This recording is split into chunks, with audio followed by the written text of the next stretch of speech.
Student entity है, तो उस स्टूडेंट एंटिटी का एक टेबल बन जाएगा। अब उस स्टूडेंट एंटिटी के फिर आगे एट्रीब्यूट्स हैं, जो वो कॉलम्स के अंदर जो चीजें पड़ी हुई हैं वो उसके एट्रीब्यूट्स बना जाते हैं। ये देखें आप, ये एग्जांपल है एक स्टूडेंट टेबल की एग्जांपल आप देखें।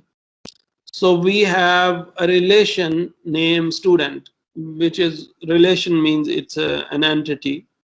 So we have an relation or an entity student. It has this one has 5 rows. तो इसमें 5 टपल्स हैं इस बेसिकली इस रिलेशन के अंदर।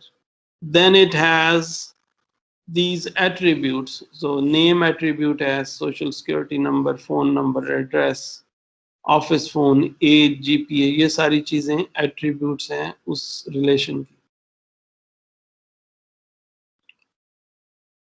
तो ये हमारा एक रिलेशन है।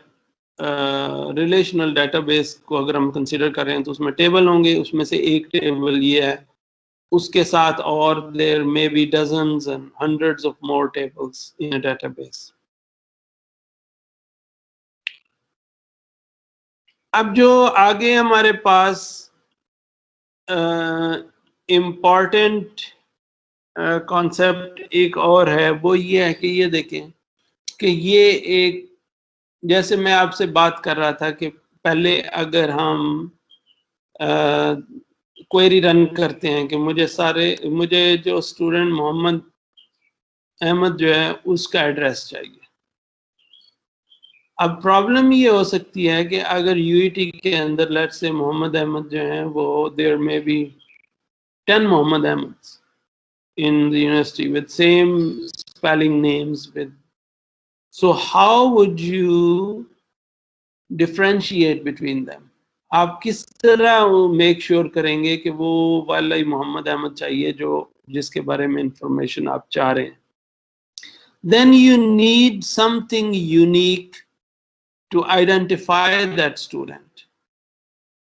जिस तरह आपको आईडी मिले हुए हैं स्टूडेंट्स को, आपका आईडी है 2019 CS, जो भी आ गया है 643 है, 645 है, those are unique identifiers. So these unique identifiers you need in databases to basically identify each record uniquely.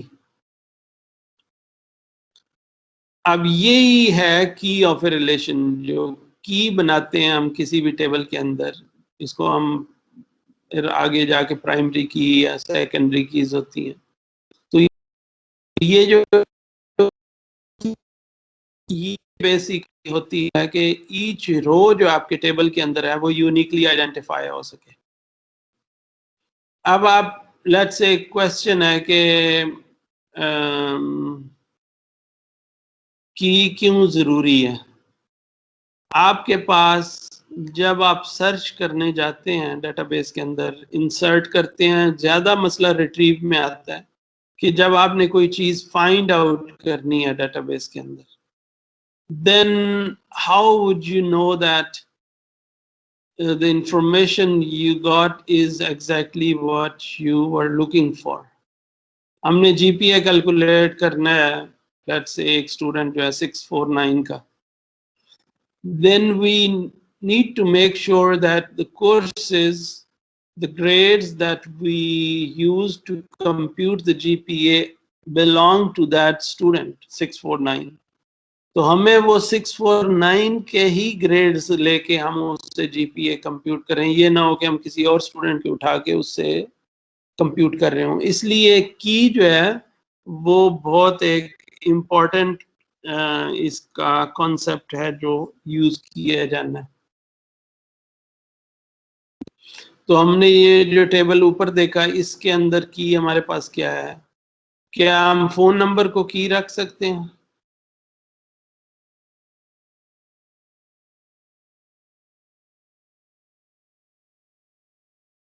जी, आपसे क्वेश्चन है।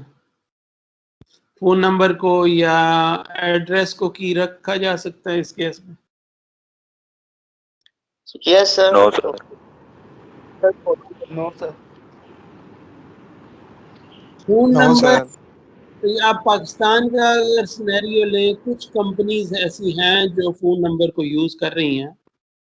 वो फ़ोन नंबर से आपको रजिस्टर कर लेती हैं और फ़ोन नंबर से ही फिर आपके साथ कॉन्टैक्ट करती हैं, उससे ही आपका सारा आइडेंटिफ़ाई करती हैं। लेकिन उसमें प्रॉब्लम ये हो सकता है कि लेट्स से एक फ़ोन नंबर एक